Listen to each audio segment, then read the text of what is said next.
சில காரணிகளை ஆராய்ந்ததன் பின்னர் 2026 ஆண்டின் முதல் காலாண்டில் மின் கட்டணத்தில் திருத்தங்களை மேற்கொள்ளாமல் இருப்பதற்கு பொது பயன்பாடுகள் ஆணைக்குழு தீர்மானித்தது.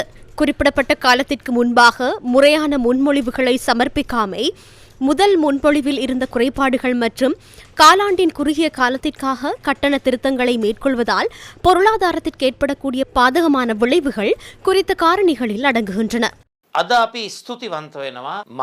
இந்த அரசாங்கம் முன்வைத்த மின் கட்டண அதிகரிப்பை பொது பயன்பாடுகள் ஆணைக்குழு நிராகரித்தமைக்கு நாம் நன்றி கூறுகின்றோம். 70 லட்சத்துக்கும் அதிகமான மின் பாவனையாளர்களின் உரிமைகள் பாதுகாக்கும் வகையில் நீங்கள் செயற்படுங்கள். அது முதல் காலாண்டில் மாத்திரமல்ல, எதிர்காலத்திலும் இவ்வாறு மின்சார பயனாளிகளின் உரிமையை பாதுகாக்கும் வகையில் செயற்படுங்கள். எப்போதும் இந்த நாட்டின் பொதுமக்கள் மின்சார பயனாளிகள் அவர்களின் உரிமைக்காக போராடுங்கள். நாங்கள் தலைமைத்துவத்தை வழங்குவோம். எதிர்க்கட்சித் தலைவர் தெரிவித்த குறித்த கருத்திற்கு ஐக்கிய ஒன்றிணைந்த தொழிற்சங்க மக்கள் கூட்டணியின் ஏற்பாட்டாளர் இவ்வாறு பதிலளித்தார்.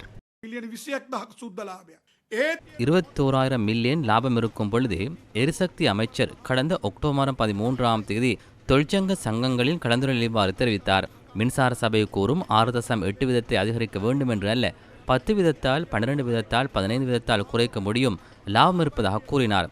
குறைக்கவில்லை, குறைப்பது அதிகரிப்பதல்ல, மீண்டும் 15 வீதத்தால் அதிகரித்தார்கள். இதனைத்தான் கவலையுடன் கூறுகின்றேன். அந்த சந்தர்ப்பத்திலும் அவர் எதிர்க்கட்சி தலைவர், அவர் ஐக்கிய மக்கள் சக்தியின் தலைவர் மாத்திரமல்ல, எதிர்க்கட்சியினதும் தலைவர். அவர் அந்த சந்தர்ப்பத்தில் பொது பயன்பாடுகள் ஆணைக்குழுவை சுத்தப்படுத்தினார், நன்று என்று கூறினார். என்ன செய்தார்? வாழ்த்து கூறி நாங்கள் வெற்றியடைந்து விட்டோம் என்று கூறினார். மக்களை காட்டிக் கொடுக்கும் சம்பவமே நடந்தது. மனித உரிமைகள் ஆணைக்குழுவுக்கு நான் மாத்திரமே சென்றேன். பேசிக்கொண்டிருப்பதில் பலனில்லை.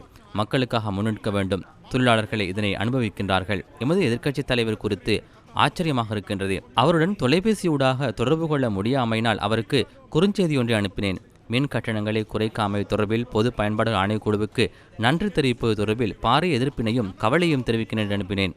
அவருக்கு எதிர்கால அல்ல, மக்கள் துன்பத்துக்குள்ளாகும் தீர்மானங்கள் எடுக்கும் பொழுது அதற்கு எமது தலைவர், நாட்டின் எதிர்க்கட்சி தலைவர் சரி என்று கூறுவதாக இருந்தால் நாம் எந்த இடத்தில் இருக்கின்றோம்? ஆடைகள் அணிந்து கொண்டு தொழிற்சங்கங்களை செயற்படுத்த முடியுமா? என்னை நீக்குவார்கள். ஆனால் நாட்டுக்கு உண்மையை கூறாமல் இருக்க முடியாது. இதனை சரி என்று கூறிய யாருக்கும் நல்லது நடக்காது. என்னை மன்னிக்கவும், நீங்கள் நல்லவர், செய்மடிப்பதில்லை. கொள்ளையடிக்கும் சூத்திரங்கள் நிறுத்தி அரசாங்கத்தை சரியான பாதைக்கு வழிநடத்த முடியவில்லை என்றால் கூட்டணிகளை அமைப்பதில் பயனில்லை, ஒன்றிணைவதிலும் பயனில்லை.